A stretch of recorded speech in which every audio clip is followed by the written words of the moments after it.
Hello and welcome to Anything Goes. Hope everybody's doing all right out there tonight. How are you doing, Jason? Oh, so far so good. Cannot complain. How about yourself? Yeah, well, fair to middling. Just getting on with it as we do. Yeah. Happy Father's Day to all you Oh, thank fathers, you. including you, Jason. All you Oh, fathers out there, all you, good men and women also, who are the fathers sometimes in some families and vice versa. But shouldn't Father's and Mother's Day be on the birthday of the child? Shouldn't we just yes. bunch it all together Mm-hmm. and have just one day where we do that?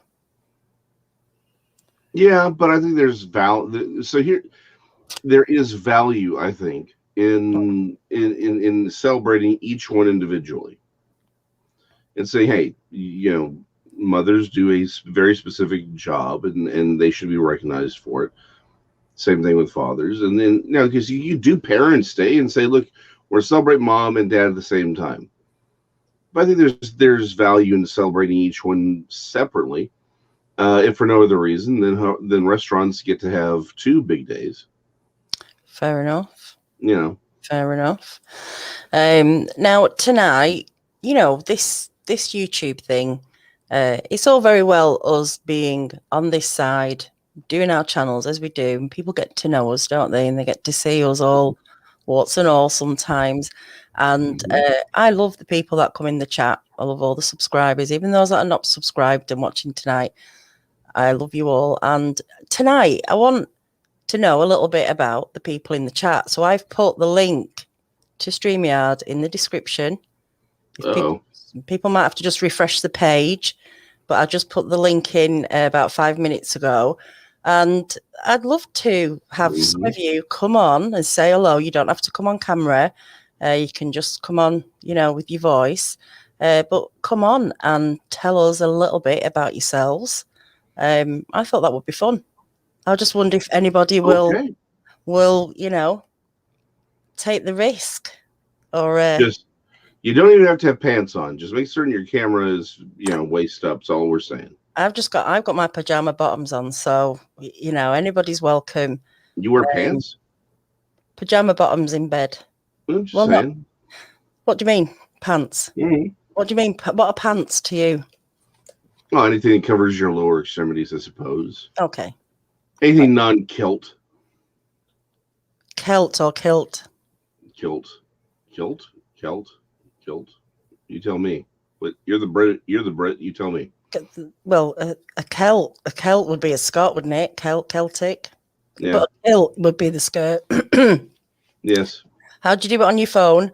Hang on. Tammy, thank you. Oh, thank you very much. I appreciate that. Howdy, Tammy. You only 210 records. Come on, you only need to come on with your voice. You don't have to come on with your radio face. I'm sure it's perfectly fine though.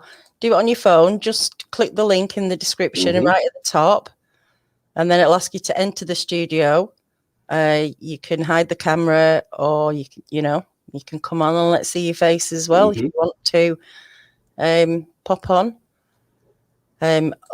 Sorry, Dean. Celts include Ireland and Wales too. Tutting at me. Oh dear, I messed up there. Well, I don't know everything. So yeah, the invitation is there.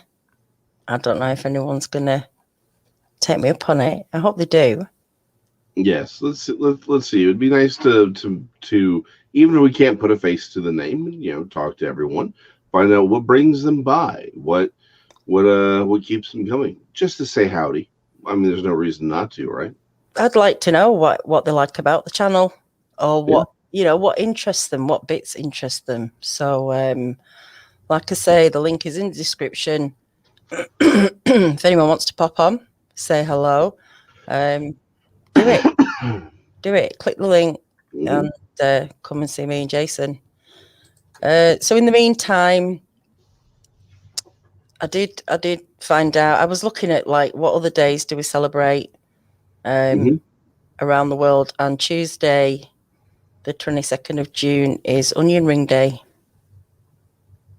Okay, hold up. Well, okay, so I'm gonna pretend like I don't believe that everyone gets some sort of weird 15 minutes of fame anymore, just because we live in the weirdest timeline. But so just to play along, what like actual onion rings, like the things you eat? Actual onion rings, the things that you eat. In 1802, a recipe was published in a book called The Art of Cookery, Made Easy and Refined. And the recipe described the process of dipping half-inch onion rings in a rather flavorful mixture of flour with creams and cheeses, and then boiled in a vat of lard. Now, apparently, I didn't know there was loads of different flavors you can put on your. I know you can do it with beer in your batter, Yeah, but apparently there's hundreds of different recipes of things to coat your your onion um, rings in? Did onion not rings know in. that. I know. Okay, all right, begin because I'm just used to the normal onion rings, and so there's other types of batter for this. Other types of recipes with different Hmm. spices and herbs and stuff like that. So I just thought that was interesting.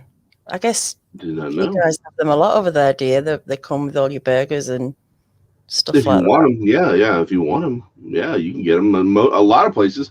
But I mean, they're harder to do than fries, so a lot of places don't do them. They're overrated, but I don't think you need to get a good one, don't you?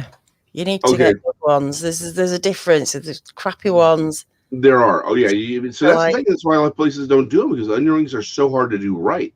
But man, let me tell you, I had some onion rings. There's this place. It was called the Barbecue Pit. It used to be across the street from my dad's old shop. They had the best onion rings. I mean, they were a near religious experience, and they had the best coleslaw too. It was amazing. So mm, I'll tell you, man. Like there are good onion rings. A lot of places do good onion rings, but to do a great onion ring, that's really hard to do. And there was now that I think about it, yeah, the batter was very flavorful. So yeah, I can see it. I I have a problem with it being a day. Like it's a day to celebrate onion rings. you can't I believe how many that yeah, was, and I just couldn't even repeat them. I thought that is ridiculous. yeah. This is an important Hmm. point here by Jean. There is an art to a good onion ring. If you don't do it right and you Yeah. bite to the whole onion, I know the whole thing comes out. You just left with the batter. That's rubbish. Hmm. Jean must know the knack. Jean, come on tonight. Hmm. The link's in the description. Come and tell us how you cook your Hmm. onion rings. Um, right. Okay, Um, now Joey Hayes is asking, I think, an appropriate question. Is there not a coleslaw day? do you want me to I have a think there look? should. Yeah, let's look. Is there a coleslaw day? There probably is. Uh, Let me look. my phone, I almost missed the show. Everyone, just to be honest, while she looks it up, I almost missed the show. I took a nap. I did not realize I was that tired. We were redoing my son's room, and finally everything's pretty much set up. We just gotta get everything organized now. We had to paint and all this. I was up as like 2 last night. That boy has never dusted a day in his life, apparently, in his room. So my allergies were going nuts. I took a nap. I woke up like 2 minutes before the show. My phone was almost entirely out of battery. Oh And so no. it's plugged in. So normally I'd be plugging in my phone, like, okay, is there a coleslaw day? But my phone's charging over there. I'm semi-conscious. So I'm with Joey Hayes. Where's my coleslaw day? Um, we've got hot dog day, we've got fried chicken day, we've got catfish day, Okay. chicken finger day. Chicken Chickens fingers don't seems have like that's like, hold on. Do we really need a chicken fingers day if we're gonna have they don't have fried fingers chicken? though. They don't have fingers though, chickens. That's why we call them chicken tenders over here. Just like fish. Hmm. Don't have fingers and yet we've got fish fingers. Well, why do you think they don't have fingers? Why don't they have fingers? Because we ate them all. Oh, is that why? I've always wondered. Yeah. Wow. I can't believe that. Yeah. So yeah, no coleslaw day, I'm afraid. They probably Oh, that is so terrible. I know. Okay, we need to get right on this travesty right now. Everyone in this chat, all of y'all, you write your congressman. We need a freaking coleslaw day. This is unacceptable. Unacceptable. Yeah, definitely. Gene, I need to know what you did. You can just like steam the onion or something, cook the onion a little bit, soften it up before you batter it. I think that has to be the knack. Someone said something about vinegar. The secret. If you tell the secret, what will be a secret? It won't be a secret anymore, yeah. Yeah. But some secrets should be told. I don't know, man. I'm wanting some onion rings now.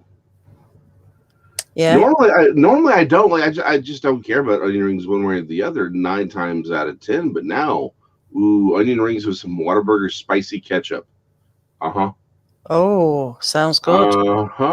Yeah, that's what I need. Addy Overbay, welcome to. Welcome, Addy. Yeah, that's a new name. Yeah, welcome to the craziness. Yeah. You landed yourself in the right old place here. Now, come on, is anybody going to join us? I'm very surprised. I thought we'd be queuing up with people dying to get on here and talk to us, but clearly we're obviously very boring people. Well, this is sort of like the whole problem with like the girls who are too pretty. They're like, no one ever comes to talk to me because I'm so pretty. Well, I've never thought that, but I get it. I'm sorry. You hide your cam then. You okay. just go on audio only, and hopefully people will want to come on now. So, a chocolate pie day. I don't know if there's a chocolate pie day. I could have a look. Jason, come back. Okay. Chocolate pie day. I like that. I mean, what is a chocolate pie? I've had a chocolate cake. I don't have a It's chocolate a pie with chocolate. Like it is what it is. Oh. I'm sorry. It's just it's a pie with basically like a chocolate filling. Oh, we've got a lot of chocolate stuff going on here. Chocolate pecan pie day. Whoa! Chocolate pecan pie? Yeah, pecan pie day. Okay, but is it pecan? So it's pecan pie. Is chocolate combined, or is it a chocolate pecan pie? Chocolate pecan pie day. Okay, that's. Well, now I need to know, does pecan pie have a day? Because, like. Oh. Well, that would be terrible if it didn't. Let me find that out straight away, because. Yeah, that would be. This is getting confused. Pecan pie day. Okay, good. I was about to get like I don't even like pecan pie. Look, there's just pecan day as well. Well, okay, so celebrate the pecans is one thing, and then pecan pie. I get that. Cookie day. There's a lot. There's a lot of food days, and I'm quite overwhelmed with it actually. That's Okay, so hold on. Squatching cowboy. You're right. I call it pecan. However, my dad, but it's pecan. But my father always called it. It's pecan pie. It's not pecan pie. It's pecan pie. Right. But he called them pecans. It's unfortunately it's its own thing. Right, and that tells you where you're coming from. Like from Dallas, we don't have. Like I'm from Dallas, so we don't really have much of an accent. Although people tell me I do. It's pecan. Okay, well the computer is lying. It's pecan. The computer is clearly lying. It's pecan. It's pecan. Yeah. It's only pecan pie if you're from the deep south. We're from Texas. Exactly. It's pecan. But I will say pecan pie just because it makes people happy. But the nut is pecan. It is pecan. The computer is lying. Okay, do a Google search where you're from. Just put pecan pronunciation. Okay, hold on. Pecan.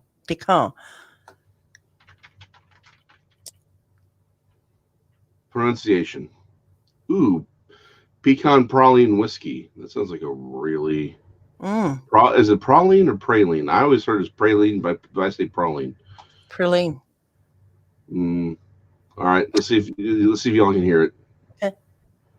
American pronunciation. Oh, you can have multiples. Okay, American. All right, hold on. Oh, okay. No, block. Okay. How do I? Did you hear that? Very faintly. Hold on. Put the mic. Well, okay, next one. Okay, hold on. Let me take off my thing here. This is you. Did you hear that? Go on. Hold on. Let me just undo my whole thing here. There we go. And where's my volume? That's my internet, which has been flaky all week. All right. Pecan. See, it's telling me pecan. Pecan. Not Pecan. pecan. Not pecan. Pecan. Pecan. Pecan. Oh, we've got a guest. Uh-oh. Are we ready? Yes, please. I think it's coming all the way from down under. Hi guys, How you doing, Paul. Paul? I'm very well. I thought I'd just pop on and say hello. It's Monday morning here. Yeah, well, thanks for popping on. How is it in the future? I'm getting an echo here. I'm not sure why. I've got something your else on, YouTube I think. You've got your YouTube on. YouTube's on. Just hang turn the mute on. How is it in the future? How is it in the future? In the future. In the future. You've got your YouTube on. Okay, hang on. Turn the mute on. How is it? That's it. Okay, how's that? That's great. Much better. Okay, That's yeah, great. I just muted it. I haven't done this before, so and apologise for my green screen behind me. I do a lot of Zoom sessions with students, and I'm about to start in an hour or two, and sort of I put up something a bit more interesting than my books behind me. So you're winter solstice today. I heard you saying. Yeah, it's Monday morning in Brisbane. It's 9:20 a.m. and winter solstice, middle of winter, and it's 23 degrees Celsius outside with blue skies. So I can't complain. Yeah, it's not bad. That's not bad at all. Sounds rather pleasant, right? Really. I'm very interested in your background, Jason, as a designer, obviously, and very into the comics. I started collecting comics when I was a kid and collected them religiously for many years, and then dropped out when I was getting a bit older and in college, and then picked it up again when I was about 30 and started collecting them again for quite a number of years. And big comic book fan and big art fan. I was trained as a portrait artist, and so I very early age started copying the characters out of the comics, and that's how I guess I got my love for drawing. So that was all good fun. And you know, and in terms of what we generally talk about here, I've always had a fascination for the things that go bump in the night and unusual stuff. And as a kid, I was a keen amateur astronomer, and still am, but used to get out with the telescopes. And I remember one night vividly when I was about 14, looking up, expecting to see a bit of sort of what we used to call artificial satellites, space junk going across, and seeing 2 or 3 lights doing things that they shouldn't have done up there, you know, accelerating, turning 90 degrees and going back the other way, and just impossible. Yeah.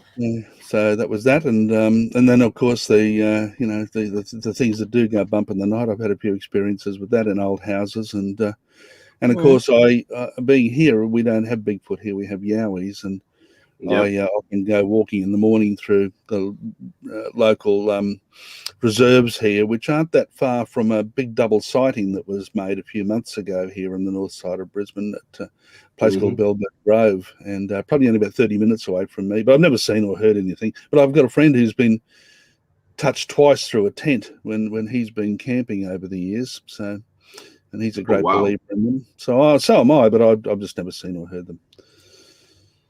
Yeah, I was looking at Brisbane because I was trying to think about where you were. I can place a lot of places in Australia. Southeast corner. I've always wanted to go, but I see where you are now. Yeah, you're sort of on the southeast corner of Queensland. We're subtropical here. Yeah.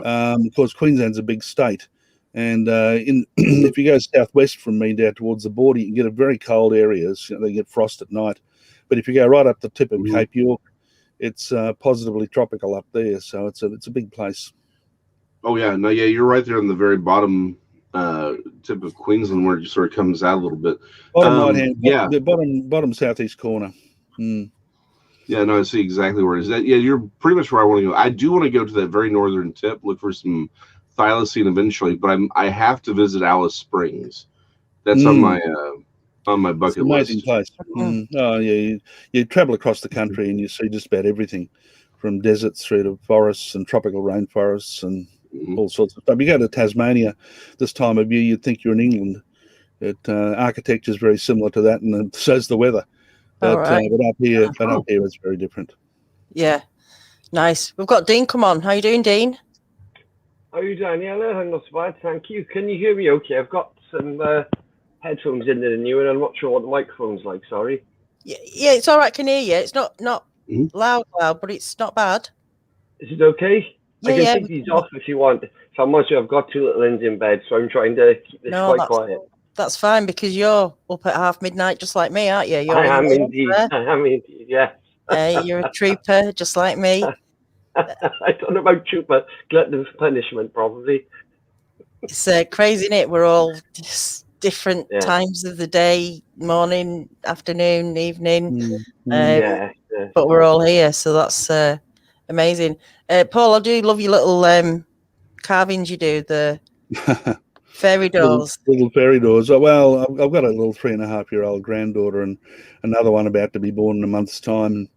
I don't know, just something came out of the blue about a year or so ago, and I looked at these things and I thought, oh, I think I can make those.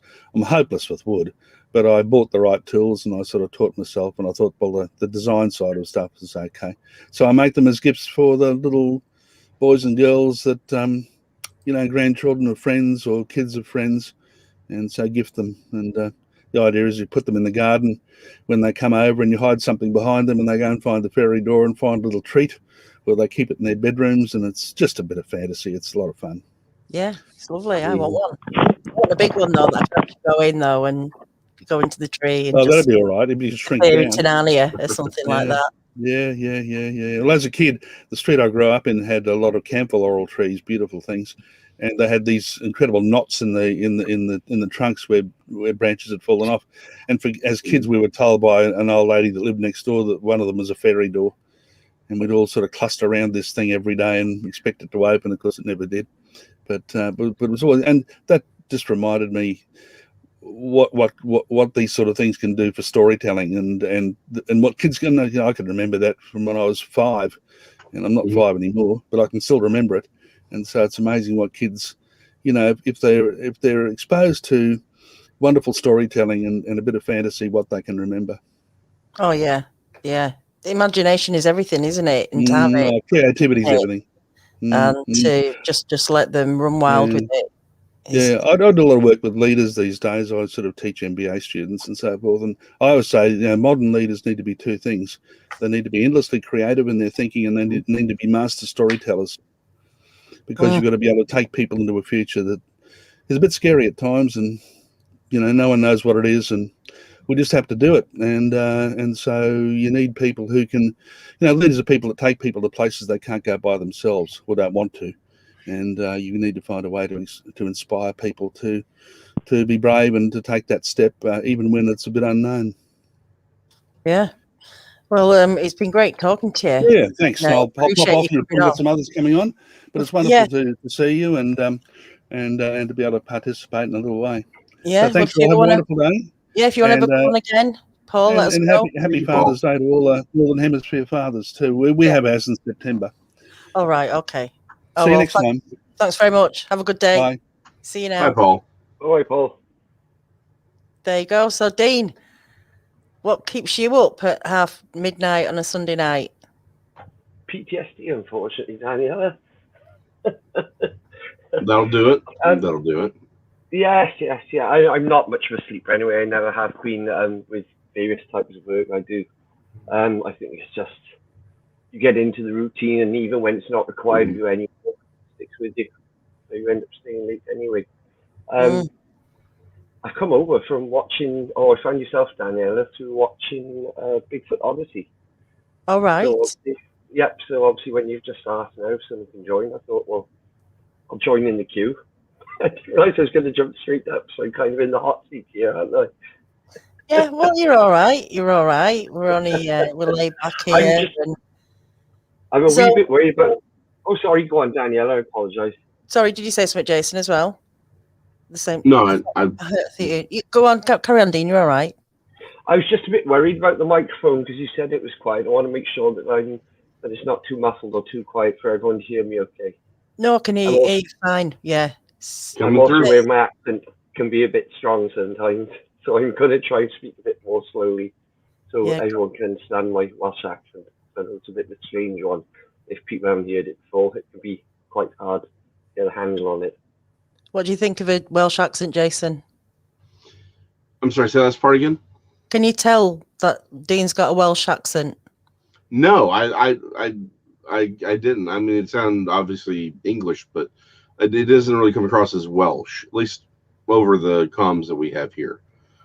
Hmm. Right. Well, Yeah, well, but I'm used to, again, for me the whole Welsh accent is the punchline of Monty Python the skit, right?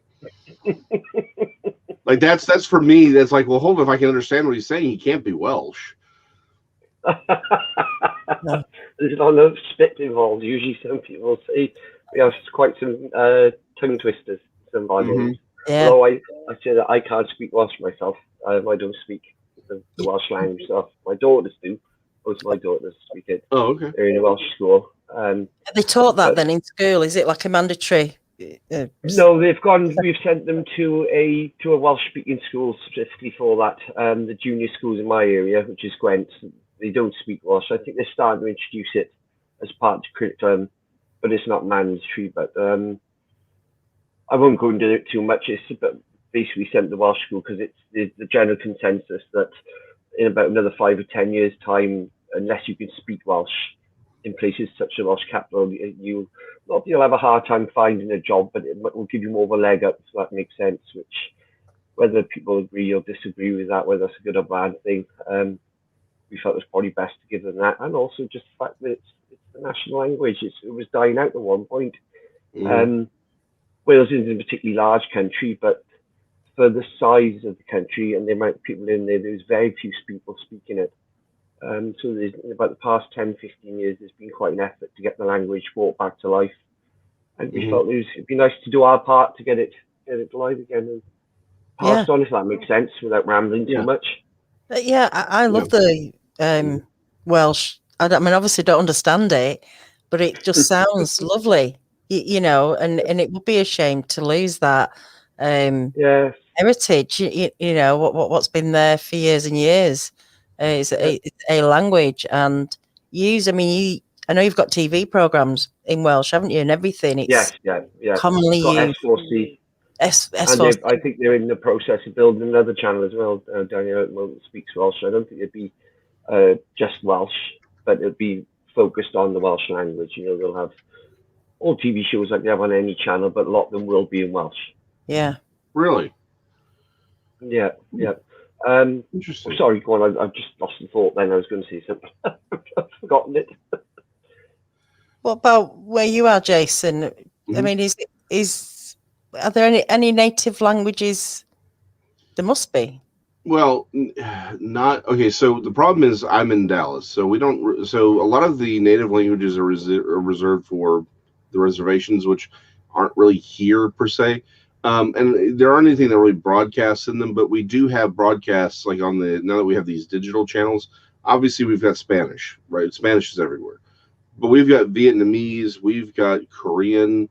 I want to say there's a German station now that I found, but a lot of languages outside of English that are spoken here is obviously it's going to be Spanish, but then it's going to be Vietnamese is actually after Spanish the second most spoken non-English language in my area because we had a lot of refugees come in during the Vietnam War. Second to that is Korean. Yeah, ironically, not a lot of indigenous languages spoken around here. But there are efforts to keep in certain indigenous languages alive, but that's usually on reservations, more specifically than, say, a broader, like on television or anything like that. That is interesting. Mm-hmm. So, Dean, what do you enjoy about the show? What do you I'm enjoy quite about new. the whole, even Bigfoot Odyssey? What is it about this subject that interests you? I'll be really honest with you, and this is outside of 3 or 4 people. This is the first time I mentioned it, so whilst it's not revelation, it's not something I really talk about. I'll try and give you a little bit of background about myself. I had a sighting of something in the very late 90s, which stuck with me, scared the life out of me, and stuck with me. Due to the type of jobs I've done over the years, on my main type of employment I did, I never talked about it. It was something you didn't talk about. I worked in the Met Police. You'll probably know what that is, Daniela, Metropolitan Police.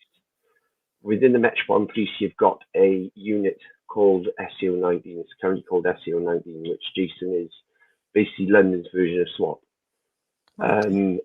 It was our job whenever things got too heavy for the normal police and the tiers of firearms, SEO-19, or as when I was there, it was called SO-19 and it becomes CO-19. We get the call to come and deal with it.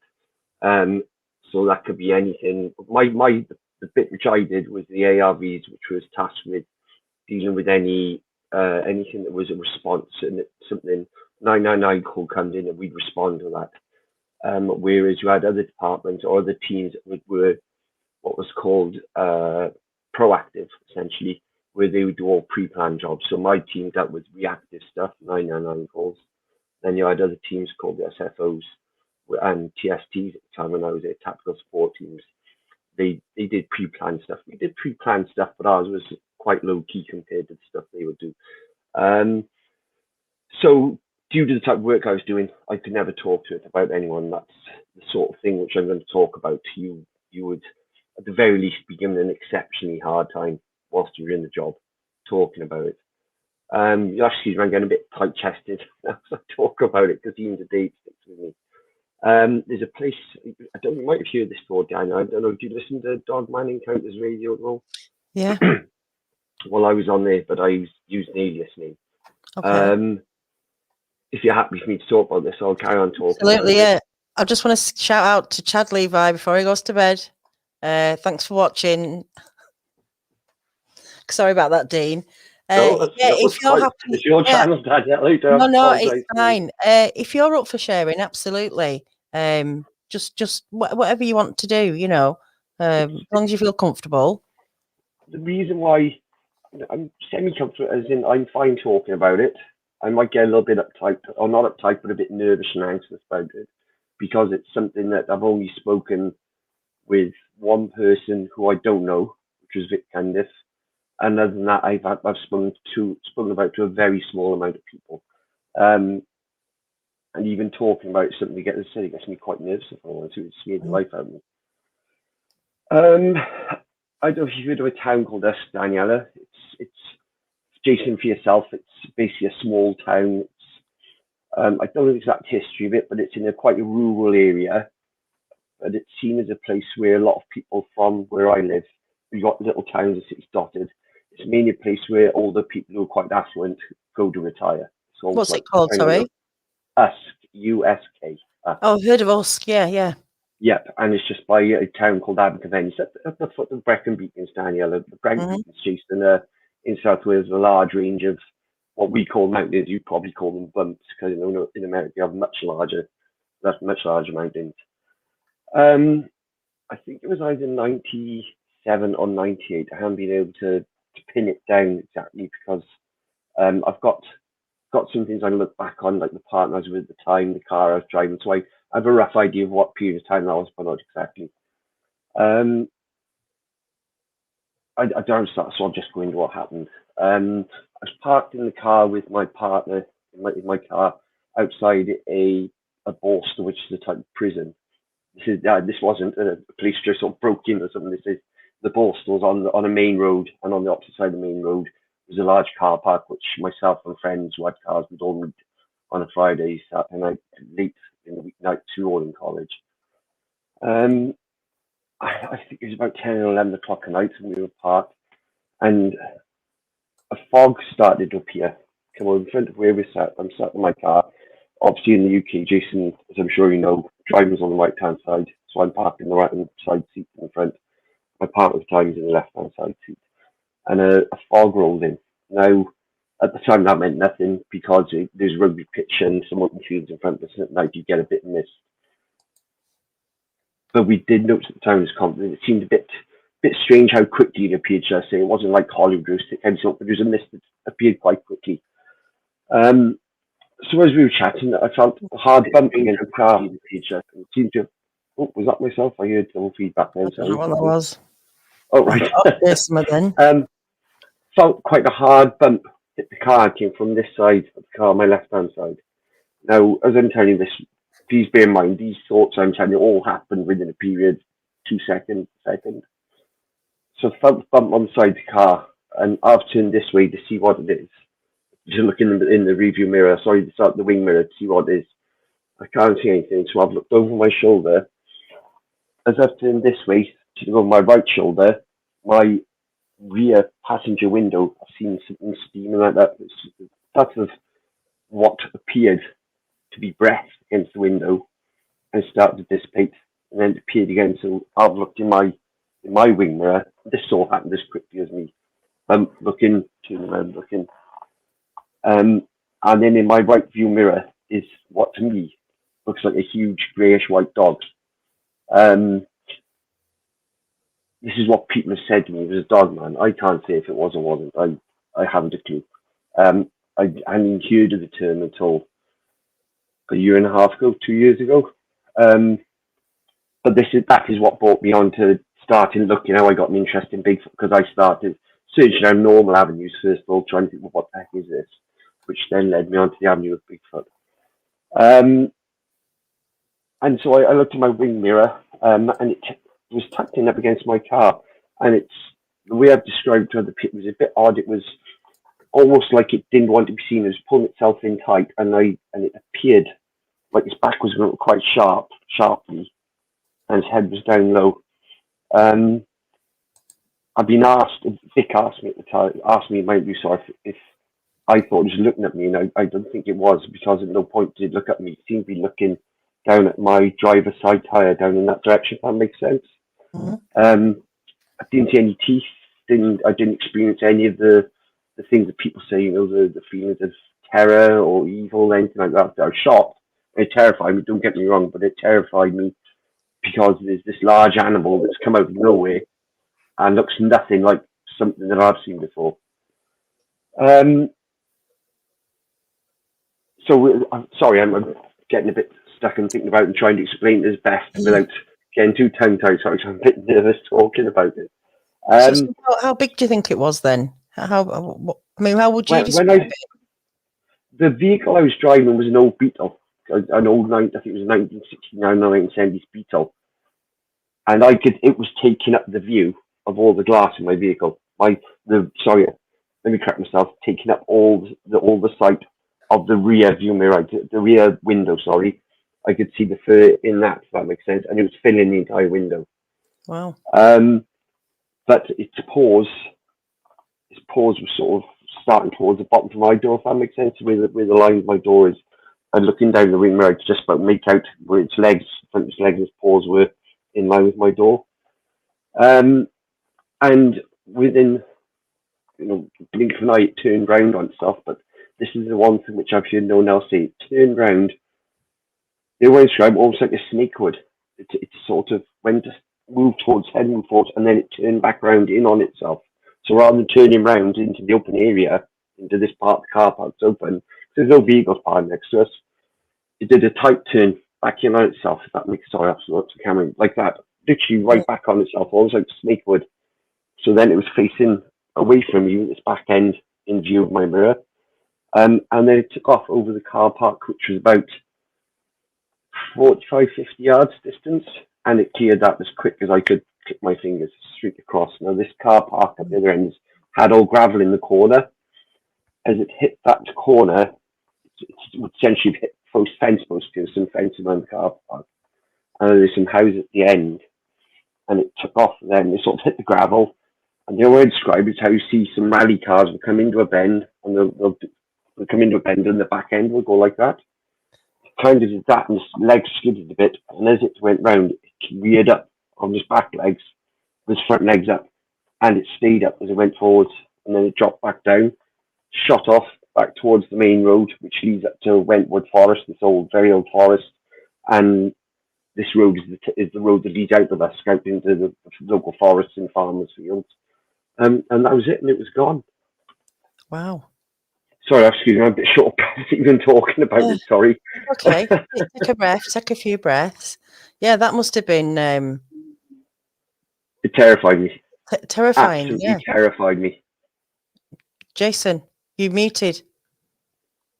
Sorry, Jason, you muted. I see a mute thing on you. Sorry. No, I pushed the wrong button. No, that's an interesting story. Because I was checking on a map where you were. I found you. That yep. I mean, yeah, I wouldn't have necessarily if you'd asked me to pick, someplace randomly for a dogman sighting or something like that to have been sighted, I would have never picked. I mean, I don't think I would have necessarily even picked anywhere in the British Isles at all. Yep. But you're right. It's like you're rural, but you're not really that rural. I mean, you're not. No.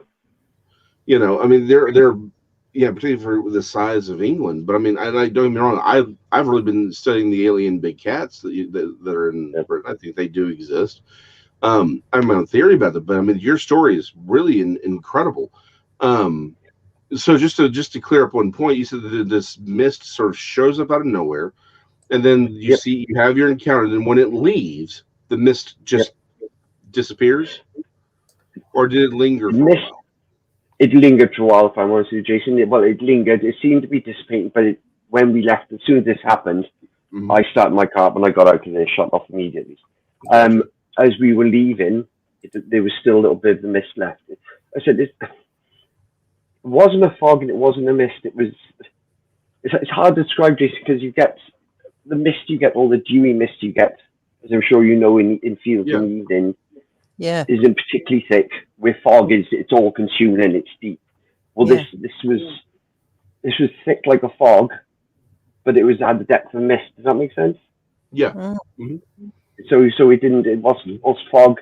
When you have some of this fog, I don't know how deep fog is, but it's taller than houses when you have fog coming in. So it had the density of fog, but it was low lying like mist. Wow. That's an intense story. Yeah. I mean, you are like Jess said, it's pretty rural out there. I mean, there's lots of green corridors, isn't there? After so again, excuse me if I'm not too hot on things around here, but this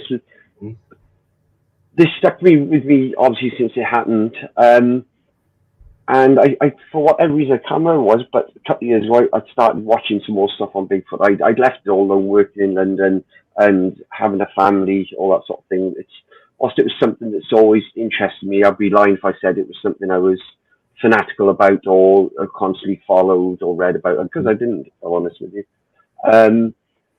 And about 3 years ago, I think I started stumbling. I think it was a suggestion, in fact, on YouTube.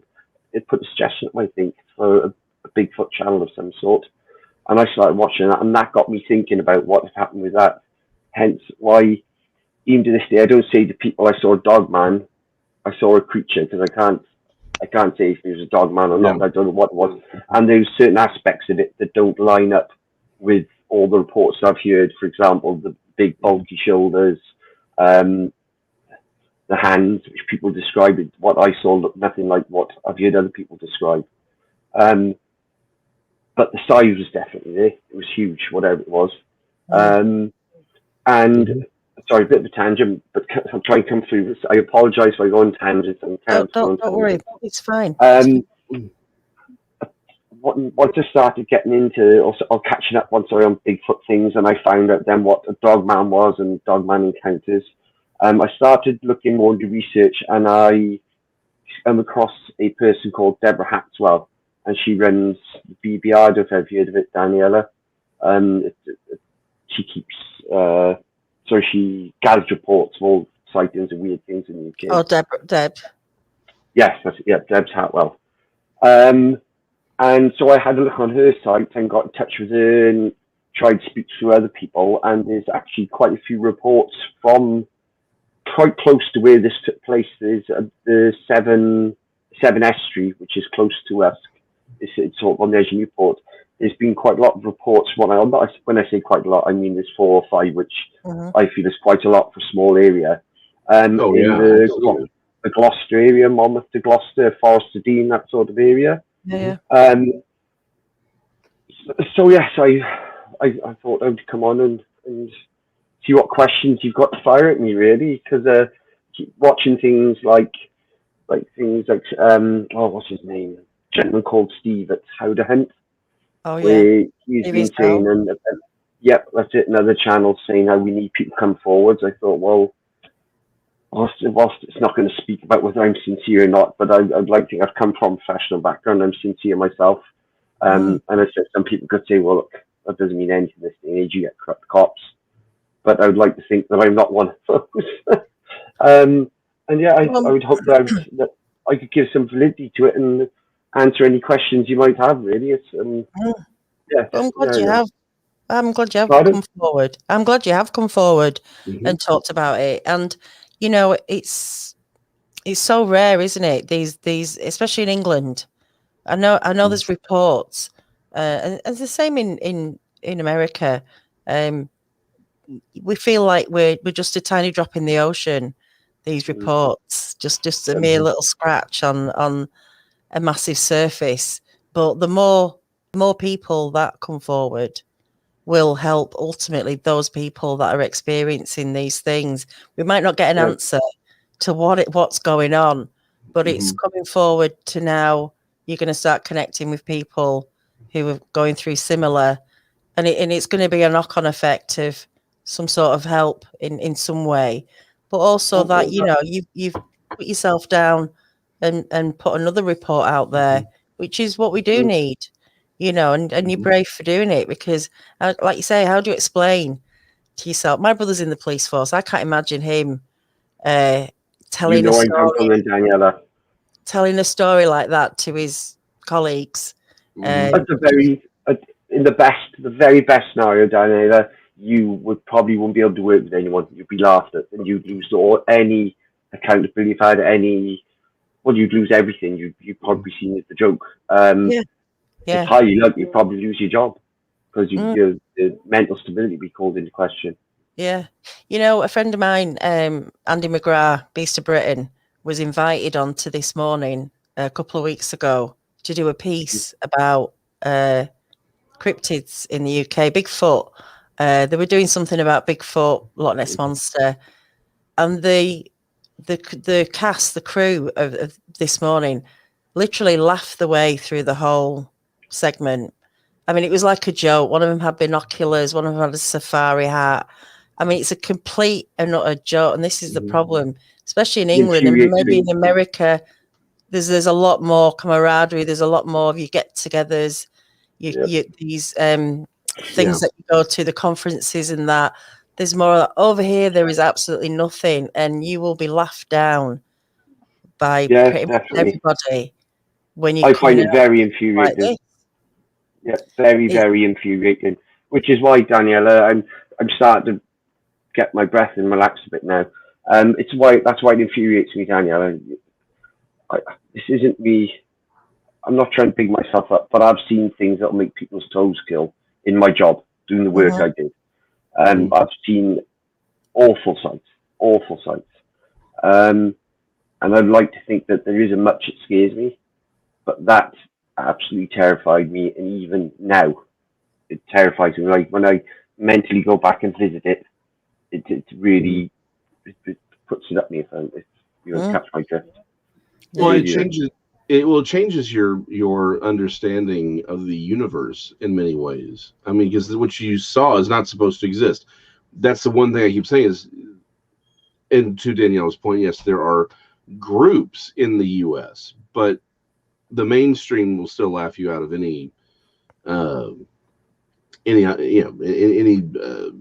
news anchor, television shows, things like that. They'll still laugh you out because this is not supposed to happen. The problem is Your encounter is literally counter to the mainstream idea of what the universe is supposed to be. Yeah. And Right. that and what you experienced isn't just an encounter, it is a paradigm shift.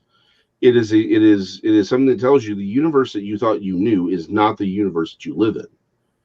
It is something else. And that is not, you can't understate how the kind of existential terror and trauma that causes. Most people who are not prepared to have the kind of encounter that you had. And that's why a lot of people have a lot of the same trauma that you describe, because it's what you saw is not supposed to exist. The world that we're told is the narrative that we're given, we pretend to be the masters of the universe, and then you come in contact with a creature like this. You're clearly not.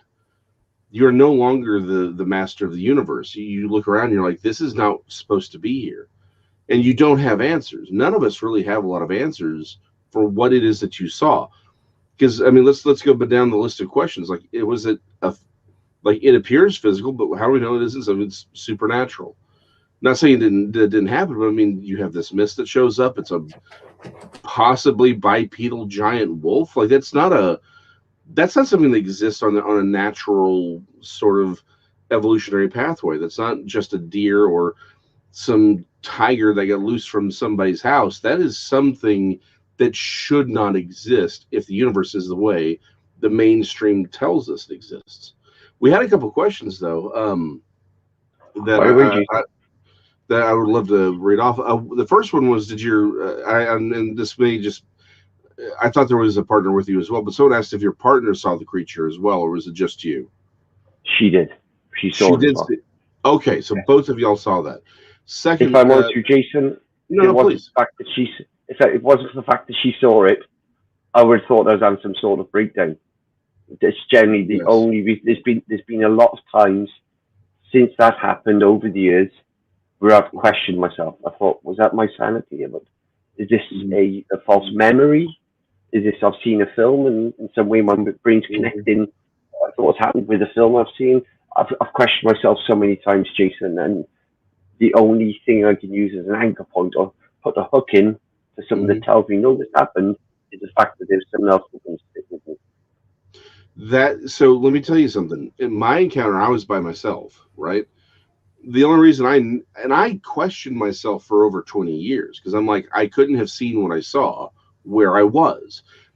I didn't even accept that I had seen it truly until I talked to some other people who, I won't name drop, and they showed me other encounters from my area, really southern Oklahoma, which is only like a couple hour drive from, hour and a 40-minute drive from where I'm at.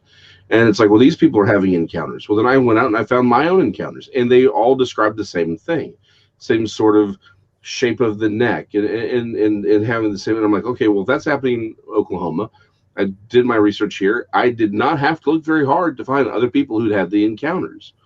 And I'm like, okay, hold on. What's going on here? How is it we can all have these encounters and no one talks about them? But so what you said, as soon as you say you've had that encounter, I saw a dogman, I saw a Bigfoot, I saw a living pterodactyl, you're the crazy person.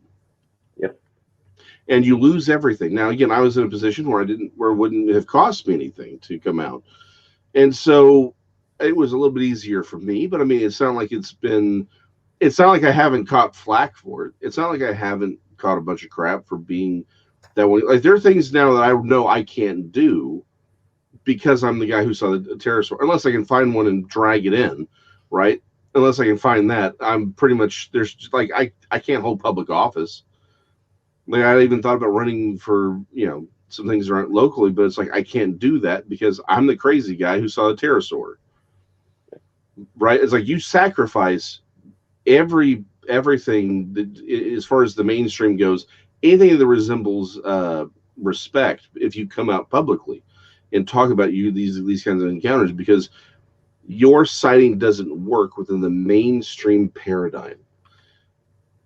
It's a shame, but the thing is, until everyone is able to, the more people we have like yourself coming out who say, hey, I had this encounter. It does not make sense, but it happened. The more people we have, like the people in our chat, there are lots of people who have had these strange, bizarre, and wonderful encounters, and sometimes very traumatic encounters. And as internet has grown, we've been able to find each other and talk to one another and hear their stories. And we're starting to see that the shape of the world is not what we were all told that it was. At some point in the future, I think we will be justified in very much so. In what, but the problem is, how far in the future? Is it 10 years out, 20 years out? We don't know. Maybe it's 100 years out, but we know that these encounters did exist. We had them. They are real. There is, and that's the thing that we all need to hold on to, is saying, hey, we're not the crazy ones here. It's everyone else who hears these stories and says, whatever. The people who are crazy in this story are the people who reject the reality of these things. And we don't know what they are, but they want to hold on to a lie so much that they reject us as people who've had these encounters. They're ultimately the crazy people. They're the ones they want things to be the way that they were told that it was. And so their rejection of us is really just them trying to hold on to a false paradigm, and they're blocking out the information that doesn't comport to those facts, to those facts that they want them to be. It's one of those things where the kids these days, they call it gaslighting, right? Yeah. The mainstream sort of narrative of what our universe is one big gaslight, right? There is no such thing as the supernatural. The cryptids don't exist. It's everything's okay. Pay your taxes. Don't question everything. And the truth of the matter is, no, this world is big. It's weird. It has strange things in it because it's not what we were told it was. I think that's, at some point, again, it may be 100 years down the road, but I think we're going to be justified by saying, hey, these things are real. Some are supernatural. Some are just surviving relics of a bygone day, but they all were real. What? Oh, sorry, Jason. I didn't. No, please. No. I literally wrapped up. Please. What you're saying there, Jason, is part of why this is something I've been considering what I'm doing tonight. Not necessarily coming on the channel, but speaking to more people about what happened to me is something that's been going over my mind for the past couple of months, possibly a year. And one of the things that I've tried to draw confidence from, and which I keep telling myself is, two things mainly. First of all, until I think it was 2018, you believed in UFOs, even though it was starting to become acceptable. You still got smirked at. That's the guy that wears a tinfoil hat and believes in aliens. Yes. Suddenly, the US government released all this footage. Admittedly, it was leaked, but then they had to then reconfirm it, which for me, just on a side note, I keep hearing all the time about disclosure. Well, you've had disclosure. There it is. It's been on the screens. Yeah. What form of disclosure? Some may call it. I don't know, but at least the government are acknowledging that these things are there, and they're saying we don't know what it is. They probably know what it is. I'm confident they do, but they're acknowledging it on a world stage. Yeah. So suddenly, people who believe in UFOs aren't mad. And then another thing, I've got a friend who, I won't name drop again here, but I'm sure, Daniel, you might even know this person, a gentleman that I was speaking to, and a few times I've brought it with him. We'll discuss a few things, and I've discussed now I wanted to speak to more people about it. And I sort of draw confidence from the fact that science, what we call science, anything scientific today, 500 years ago, 800 years ago, I'd be a heretic and I'd be thrown on the fire. For me, I feel a lot of stuff that is called magic, called paranormal, etc., is just a science we don't understand yet. I'm sure there's scientific reasoning for it. We just haven't got a name for it yet. And that's something else that I draw. I don't know how to term it, but what gives me confidence to do what I'm doing here, for example, is that I have no doubt there's going to be a lot of people at some point with a lot of egg on their face. Thank you. I actually make I've made that point multiple times on many channels. I say, hey, you know, germs, microbes. If you had 500 years ago, they didn't have the ability to see them. If you'd said, the reason we get sick is because is because there are these tiny animals that are so small that you can't see them, and you eat food where you got to wash your hands, and if you don't do this, then you get sick. You would have been considered insane, because they said tiny animals so small we can't see them. You're crazy. But now we have the ability to perceive them. Science, we have. It's called scientism. It's the science that people are throwing around today is largely just is as much a religion as anything else. Science is only supposed to be a tool. All science can say, whether it's God or the supernatural, is just say we don't have the ability to measure or observe, therefore we must remain silent on whether or not it exists or not, because you can't know. Science is only about what can be observed. It's our level of technology, and the problem is we don't have the technology to observe at least some of these creatures because they are in a different space. They're not the natural things that we come in contact with every day. Some of them are, but a lot of these things aren't. I think a lot of what we call cryptids may end up being creatures that are not things that we typically encounter. They're not physical creatures in the traditional sense of they mate, they poop, they whatever. They seem to be something else entirely. And the problem is our technology doesn't really allow us to properly observe them. But when we do have that technology, that we may find that these things are everywhere. And they're like, well, we can see them now. And the problem is, people are going to look back and say, hey, all those people were telling us the truth. There's something unique about maybe human consciousness that allows us to perceive them. But that just can't be caught on the level of technology we have right now.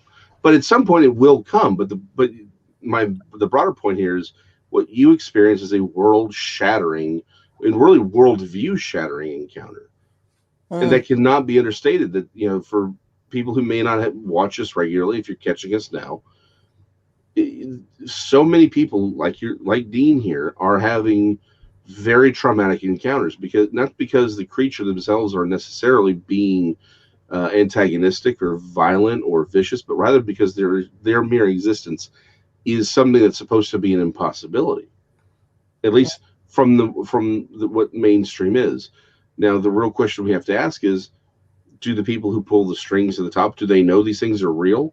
And that's why they sort of, not the people at like the news stations, like the people that you actually can come in contact with, they're the useful idiots, right? They're the people who smile and read what's put in front of them. What was it? It was a Jim Carrey movie where they just kept putting up for some news anchor just nonsense words, and he's just reading it out. Oh, not Lion, was it? Was that Anchorman? Something like that. Well, I think Anchorman. Anchorman, was Will Ferrell. Yeah, Will Ferrell. Thank you. It was Anchorman, where that's what we have. It doesn't matter which news, whether it's Fox or CNN or NBC. It's just whatever shows up on that screen. That's what they're going to read. They don't know any better. The problem is whether there are people who know better or not, there's definitely a push to allow the general populace to not believe that these things are real. They're the ones living in this altered state, this gaslit reality. Those of us who've had these encounters, those of us who recognize these things exist, we're actually trying to understand the reality. And it's a brave thing to try and do, because it's much easier to go back to sleep and just say, okay, I'll do what the bubble-headed bleach blonde on the television tells me to believe. What you're doing, you're coming forward and telling us what happened to you. This is bravery, because you're telling the entire world, this is not, your reality is not real. This is real. There are creatures that show up out of nowhere that we're told shouldn't exist, but they do.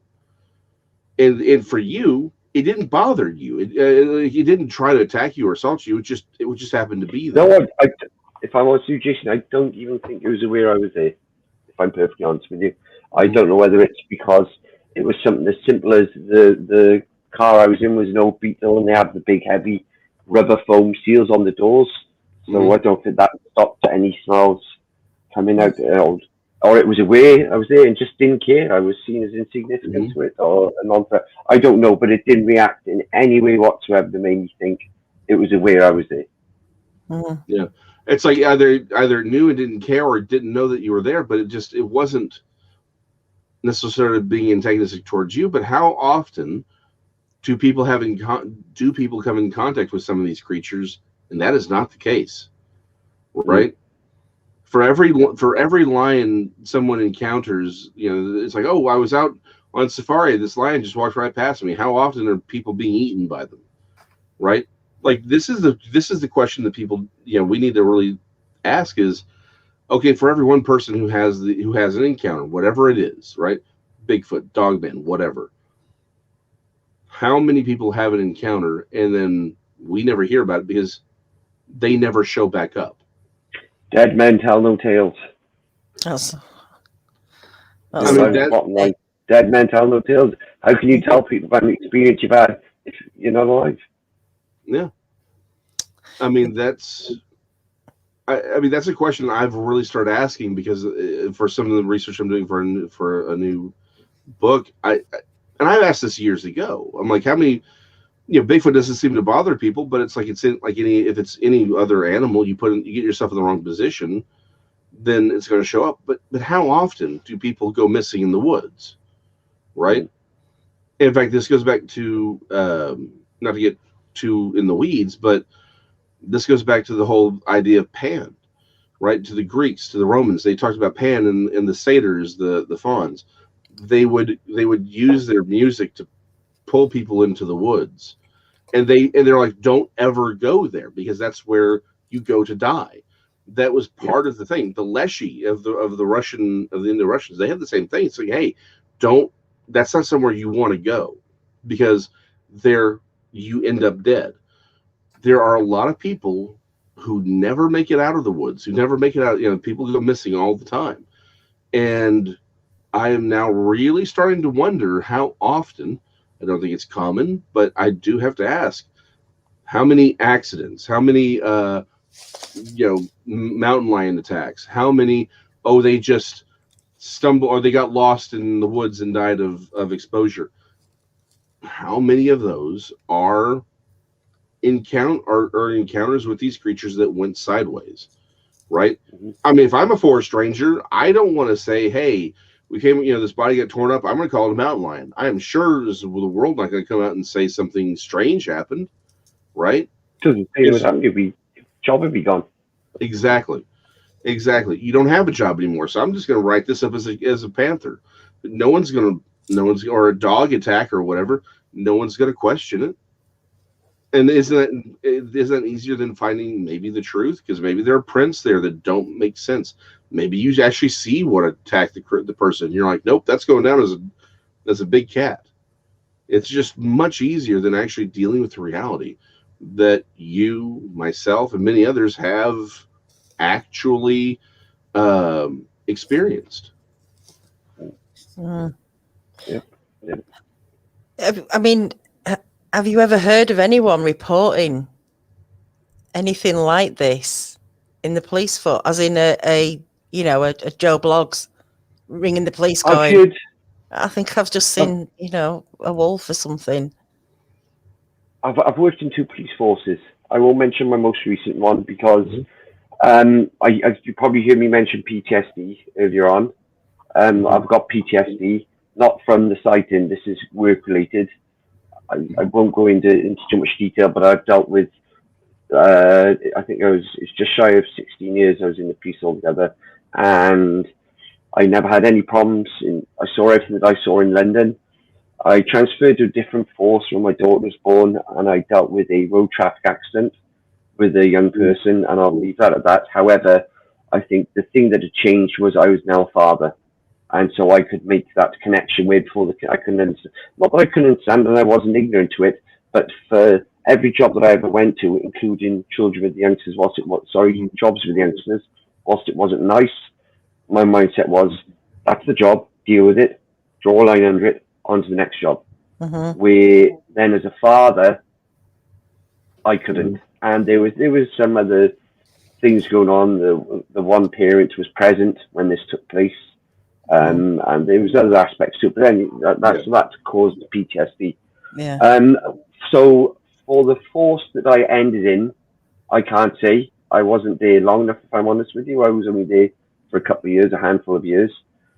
Within London, I never encountered anyone directly, but there were rumours. You would hear the cod stories on, you'd be on night duty and you'd be with someone and they'd say, well, you heard about this, you heard about that. You end up near a graveyard and the creepy stories start coming out. The only things that come to mind was, which I haven't researched, and I actually wanted, I think it was called, I think it was the Camberwell werewolf, and there was another something werewolf, which the one I did look into, and it turned out it's quite a famous case from Ealing, I think it was, where it was actually a gentleman had, oh my gosh, there's an illness, a mental illness, and I think it sounds something like lycanthropy, but it's not exactly that. It's quite a well-known case where this gentleman called police, or police called him believing he was a werewolf, and he was quite violent. Police arrested him.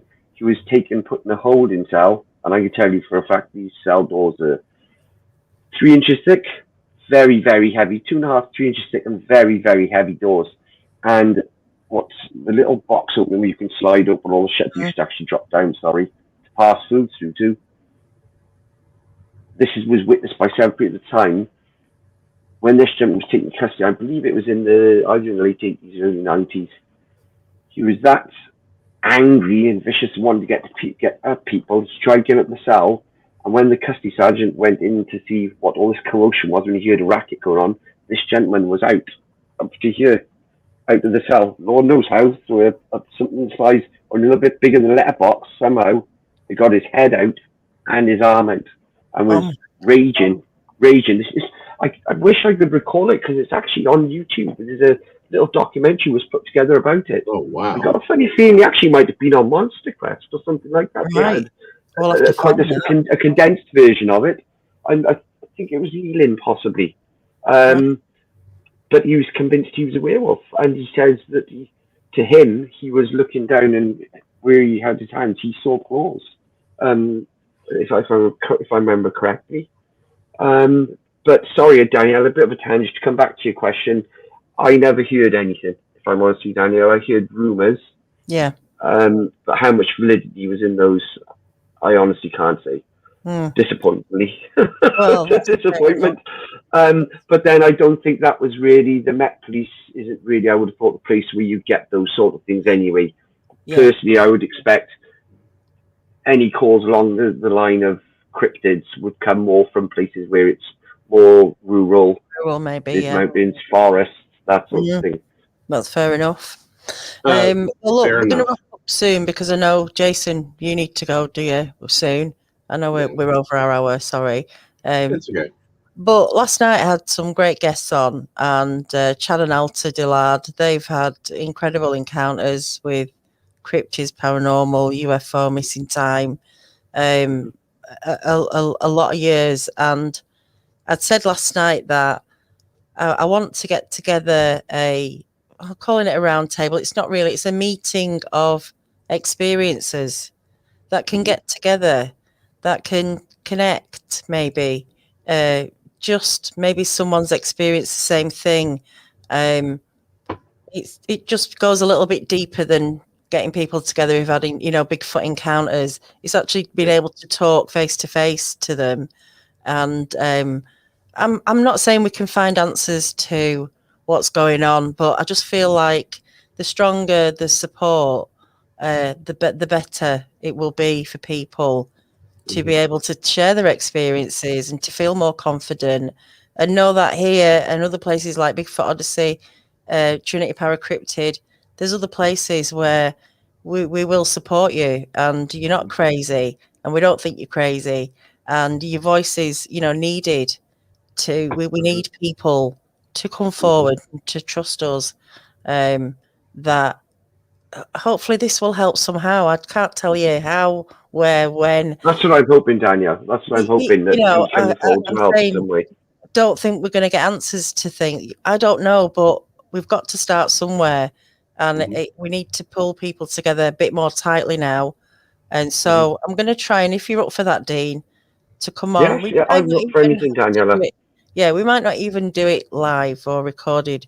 It might just be our first meeting where we can meet behind closed doors, get to know people a bit, and you know, take it from there. But I think this feels like a good thing to do. It just takes us one step closer. We hear a lot of individual accounts, but I think these people who've actually experienced things need to start talking to one another to really. I don't know. I just have a feeling it's something we need to do and organise, and I'm up for I think doing. there's definitely some dots. I think there's some dots that are going to start lining up. Just from what very limited stuff I've done, I've noticed some commonalities, some things that everything I hear. Because I did start to do, not investigate, but I started speaking to people who had these encounters, and straight away I started noticing. I thought, well, hang on a minute, that happened to me, or so and so said that. So yeah, I'm more than happy to do, Daniel, and this is why I've sort of stuck my head above the parapet, as such, because hopefully I'll add some validity to it, and I've got some other theories that I can talk about as well, like the Dilettante Pass. I got something there I wouldn't mind chatting about that, which might interest you. Totally off topic. Okay, all right. Well, we're never on topic anyway, so. Oh well. Yeah. Thank you for having me on, Jason and Daniel. I appreciate it. Yeah, I really do. Find me. I don't know if you've got me on Facebook. You've got my email address anyway. Keep in touch with me, and I'll. I'm going to organise something. If anybody else is feeling the same, and is an experiencer, and feels like you want to come on, we don't have to do it live. We can just meet and talk, and please get in touch with me, Daniela at hiddenexistence.com. I think I've got a few people now actually to start this going, so hopefully we'll see something soon with this. But guys, we've gone well over the hour. Thank you, Jason. Thank you, Dean, for coming on and sharing all that. No problem. I'm so glad you did, and I'm sure some people in who are watching are glad that you have, and hopefully some people will connect and reach out. But until the next time, everybody, hope you all have a good week. Sharon, good luck with your surgery. Sandra, hi. I'm going to go squatching with Sandra. She's invited me to go squatching when I get over there eventually. Everybody else, have a good week. I will see you on Wednesday on the Researchers Report BIGFOOT ODYSSEY. Until then, everyone, good night. Bye-bye.